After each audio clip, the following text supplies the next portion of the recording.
everyone, and welcome back to From Hello to Help. I'm your host, Sarah Kyle. I often say that no one gets through this life without a struggle.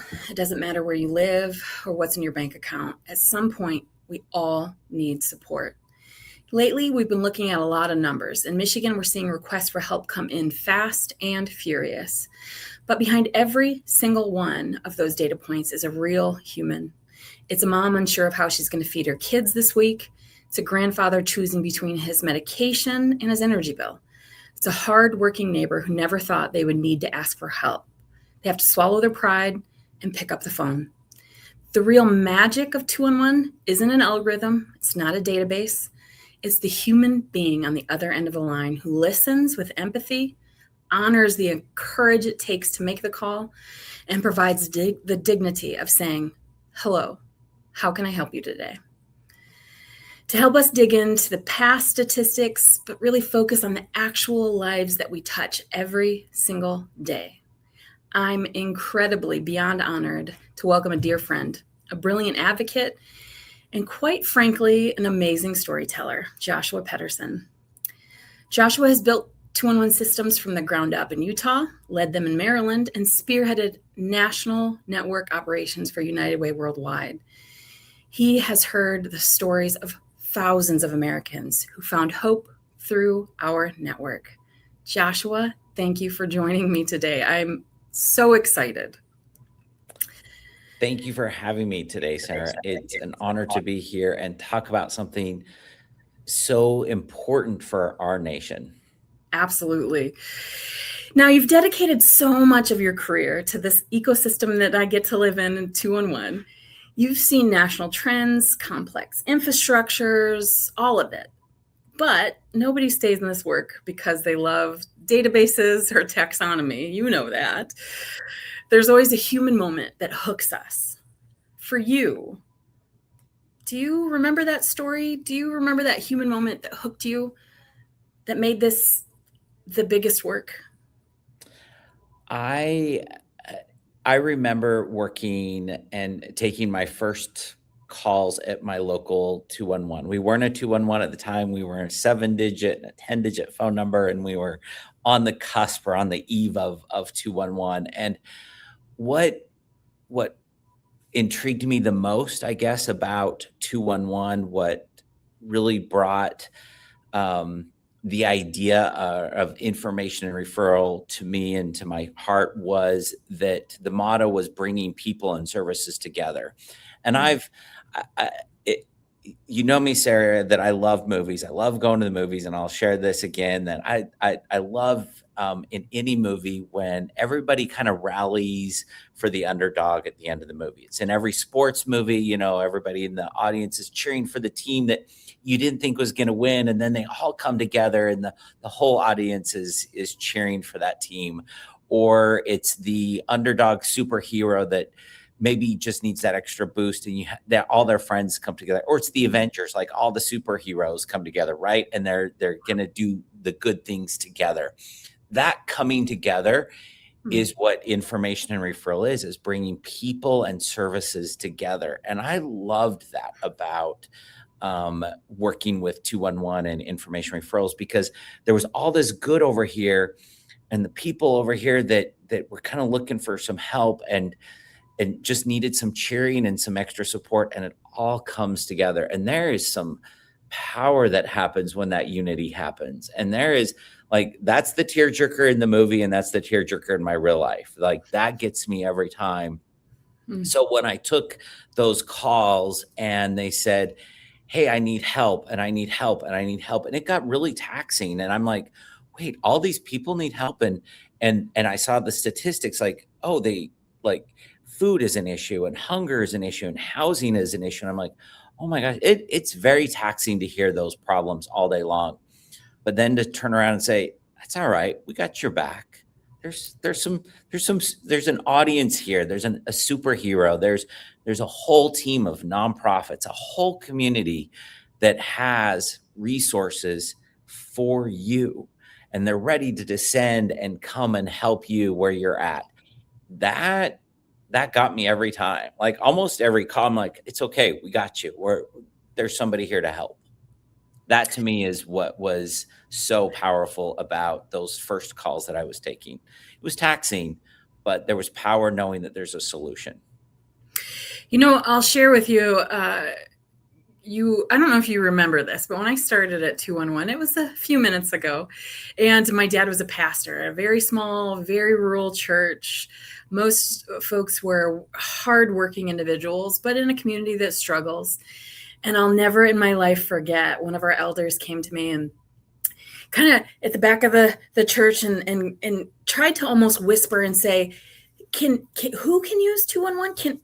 Could someone like me use 211? And my heart broke at that moment, thinking, we haven't made it okay to ask for help. And it was a mission that was born at that moment. Like, I knew 211 was great. We need the system. We need this infrastructure. We need to do all of the things that we do. But to say to that gentleman who I had known for years, yeah, 211 is for you. 211 is for all of us. It offers such dignity and privacy. And like I said, I think my mission was born at that point, to say, this is not, that's the human hook. And then the hundreds of thousands of times a day, it keeps me excited about this work. It's hard, but of course, the hard stuff is what is the good stuff. You have heard of Bridges Out of Poverty, and we've talked about this before. One of my favorite pieces, the concept of Bridges Out of Poverty, is the idea that actual help doesn't necessarily mean a transaction. It's a relationship. And if we start first, with relationships, we're going to make unbelievable strides. Our call specialists across the country and other countries take hundreds and thousands of calls a day. And it would be easy to treat it like a checklist. Like, hey, did you ask this question? But I know, and you know, that they don't.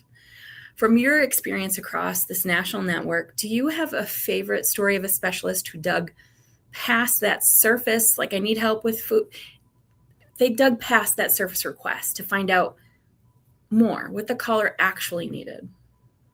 That's one of the training precepts or principles that information referral or 211 teaches, is building that trust, building some rapport when the call first comes in, being able to have some active listening skills, repeat what was going on, just to make sure you're establishing and hearing the situation correctly.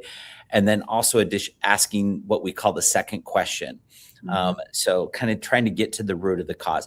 And all that has to happen in a short period of time, because you're on a phone call, and it's not always easy to do because you don't have the body language or the social cues in a room. So you're doing these things on in this phone conversation. And our trained specialists across the country with 211, they know this. They know it the best. Like, they're fantastic at this. And of course, you're not going to build a deep relationship if somebody's asking a quick question and you know the answer, but they are still trying to build some sort of quick rapport to say, it's okay to ask for help. Go ahead and ask, and let's get you to the right answer. I'm going to share kind of a dramatic story of that. I was taking calls and in our call center one time, and a call came in and the person needed car repair. And there's just not a lot of help with car repair. It's just not one of your typical nonprofits you see as car repair programs. They just didn't exist. And so I started to, try to build a little rapport and figure out what's going on. Hey, do you need your car, to get to work? Can we take some public transportation? Like, maybe there's some other options. And, what kind of work do you do? And this single mom, turns out, was working late hours and after hour shifts. And so it wasn't your traditional, I can take the bus to work. So she really needed her car. So we're kind of getting through some of that. And as I talked to her, and I said, well, there's not a lot of programs that help with car repair. Sometimes schools will take on a car project. Do you need help with parts or labor, or what is it that you need fixed on your car? Let's see if we can dig into this a little bit deeper, because maybe a church will take on the repair if we can get you parts, that kind of stuff. She says, well, I have a brother and he's a mechanic. And so I'm like, oh, okay, there we go. Like we finally got to that. We asked the right questions, and he's a mechanic, and I didn't jump and say, well, why doesn't he fix the car? I said, so is there, can he help with any of the repairs? Is that something he can maybe help with? And she says, yeah, but I remember this call so vividly, Sarah. He says, yeah, he can help, but every time he comes over to my house, he beats me up. So if I can just get the car fixed, then he won't hurt me anymore, and then I can get back to work. Hmm. So as I uncovered this story, it wasn't a story about car repair. It was a story about safety. And it wasn't something she was ready to divulge. She had solved in she had solved in her Mm. mind the problem herself. She's like, oh, it's car repair, and then I won't get hurt. But that wasn't the root, and we had to build that rapport, and we had to have that conversation. And again, I said, Sarah, this was a dramatic example, obviously, but we were able to connect her with victim advocate services. We were able to protect it, or protective orders and restraining orders and all the right things, and at the same time kind of troubleshoot, okay, let's see what else we can do to get your car taken care of. But the root of the problem needed to be addressed first, and that's this beauty of having rapport, like you said, of asking some additional questions. And no one else can really diagnose that. Like you can't pick up on that in a search somewhere, or an electronic, hey, this is an algorithm of A equals this, so it must mean this. She had kind of done that in her brain, but that wasn't the solution. She needed something else. And that's what this human connection unravels in a story like that. Again, dramatic example, and not happens every time, of course. But it's a great illustration of, yeah, that's why we all exist as humans, so we can kind of look out for each other. I think you're right. It is a dramatic example, but I'm going to challenge you and say I think it happens more often than we even recognize. And those of us who are in this system, right? Even if we didn't get to that question, even if that call didn't go the way that you had just shared, that she built a relationship, that she got trusted, that she got respect. I think so often we lack that human piece, right? That this is not about all the stuff. And I've been very vocal about how AI can do incredible things. Absolutely. I love a good AI, but it can't take a person and give them dignity when they're at their lowest. I think calling 211 takes, obviously, it can take courage, especially if someone has no idea what to expect, if they're not sure if there's any help. But those unexpected moments that come across, and those times when we can just have a tiny bit longer of a conversation, that's where I think that magic is. I mean, there is magic in someone calling and saying, I need help with food. Here's the food pantry. That's magic. But to go a little bit further, right? You got to have a conversation. And I think that's beautiful. We have often people who had no idea that they were going to be struggling. People who think that they're really self-sufficient, and then life throws them a curveball. Can you tell us a time when that might have come across your desk? I immediately think of disaster. Often we're the ones answering the calls after a flood or after a tornado, a fire, and people who have never even imagined having to ask for help now don't have a home. And thank God we have all of things set up in our system to start, working towards recovery. But are there any stories that stick out to you in that case where someone had no idea they would need to call 211?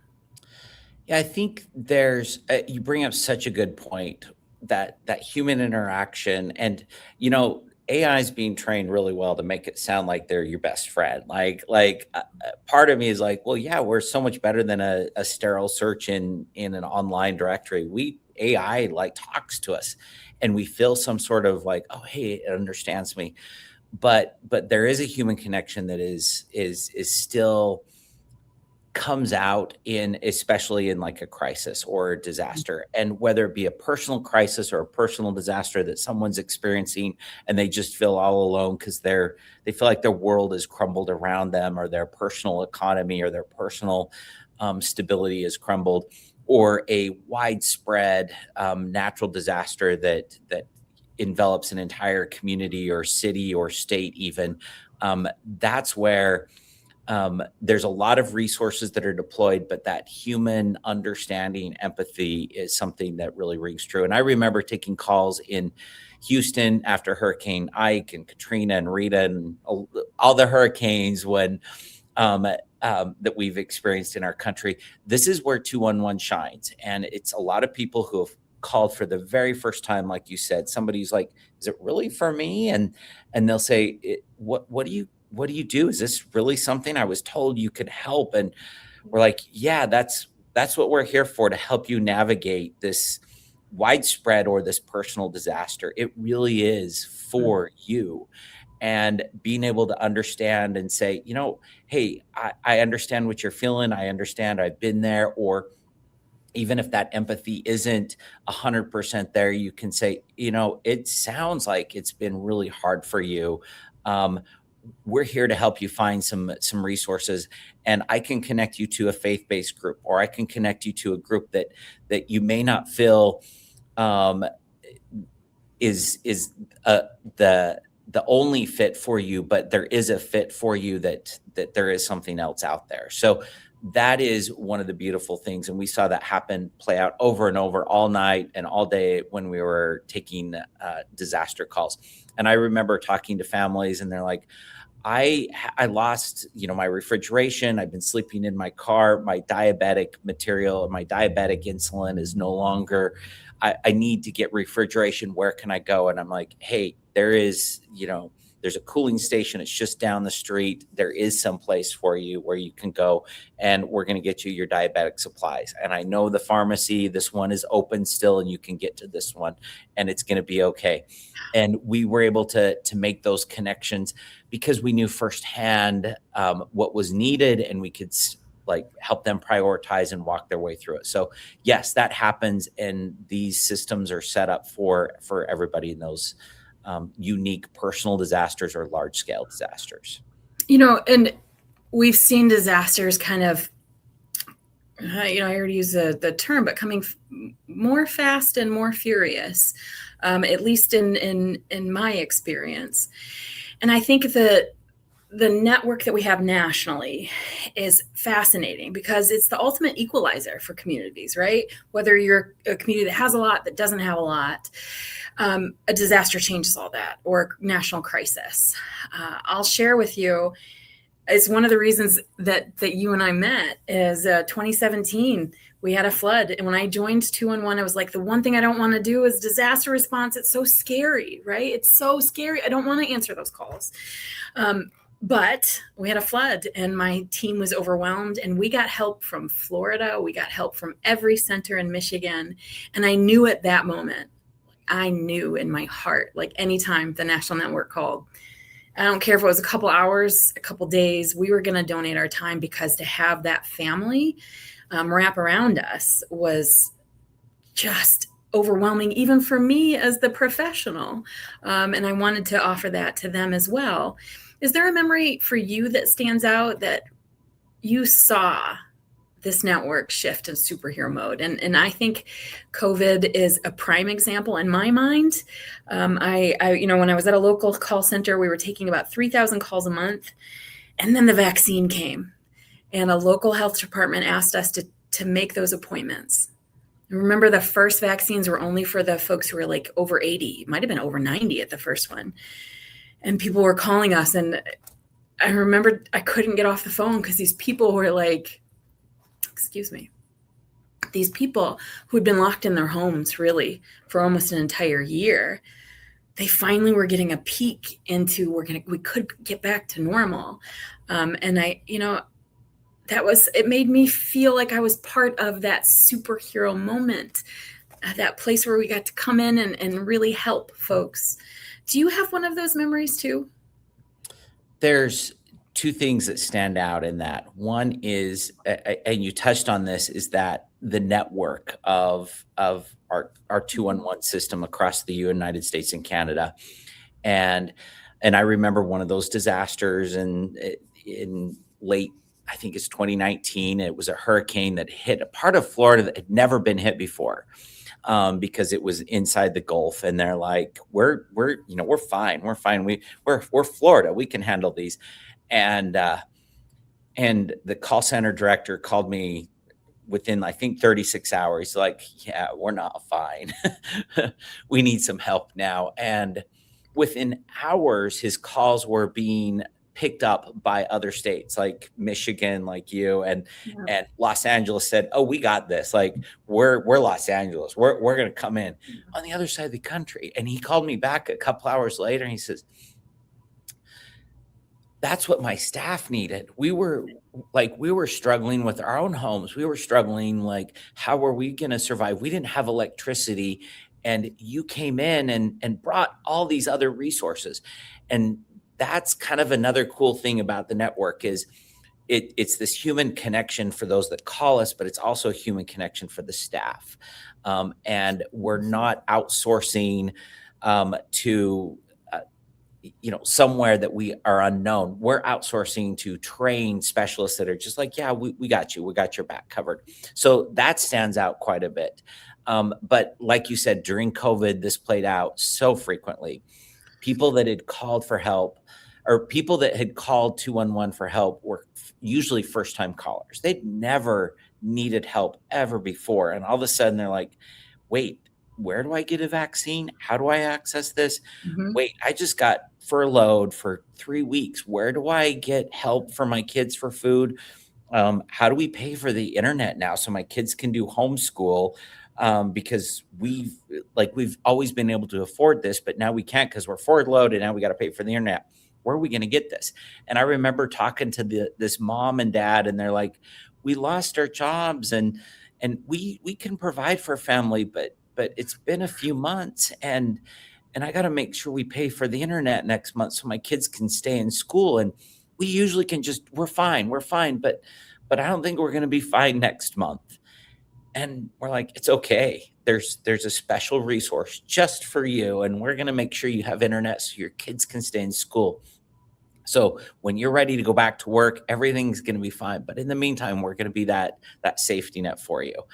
And people that have never needed help before were asking for help, and it was okay, because we all need different kinds of help at different times in our life, and it was okay for them to do that at that time. And they were just looking out for their kids. Mhm.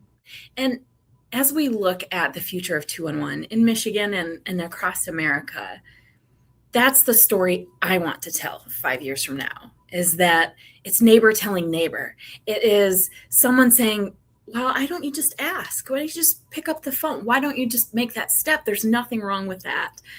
But I can be a little optimistic. If we're doing our jobs right, if we're keeping relationships, we're keeping heart, dignity at the center of our work, we're not focusing on technology or AI, but we're focusing on relationship. What does success look like for the next generation of callers?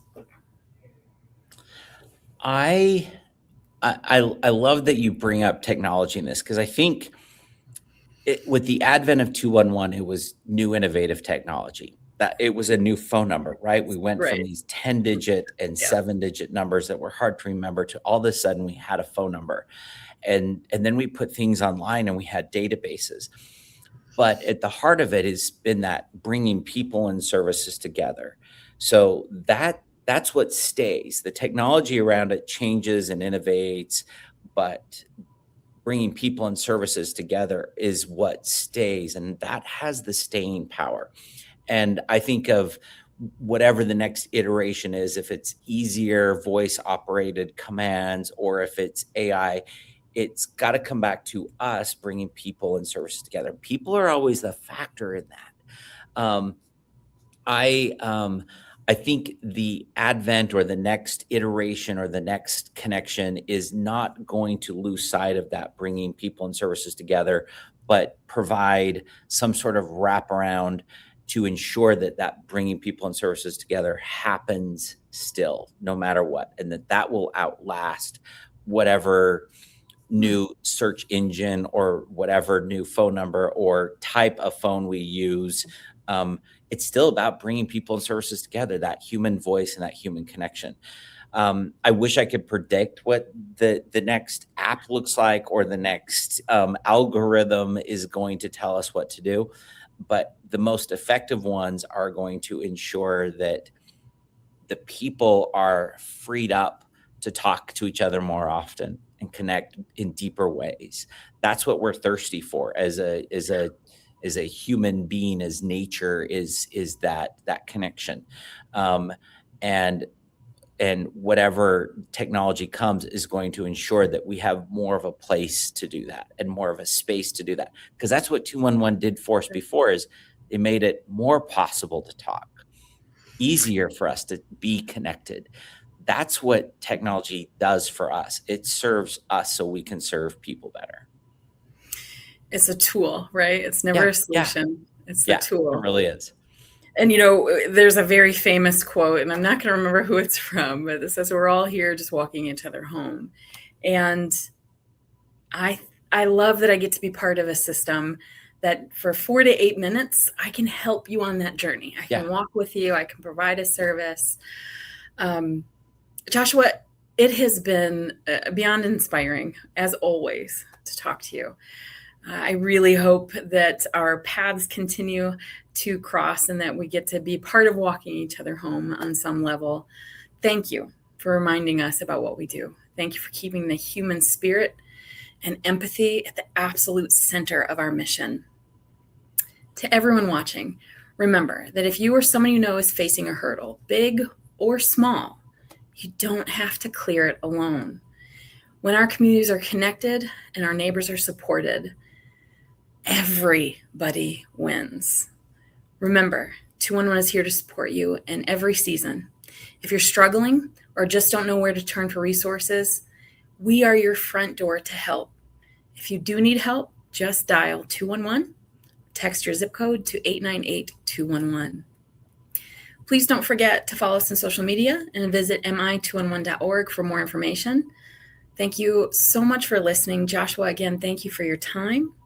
And we look forward to having you all with us next time on From Hello to Help. And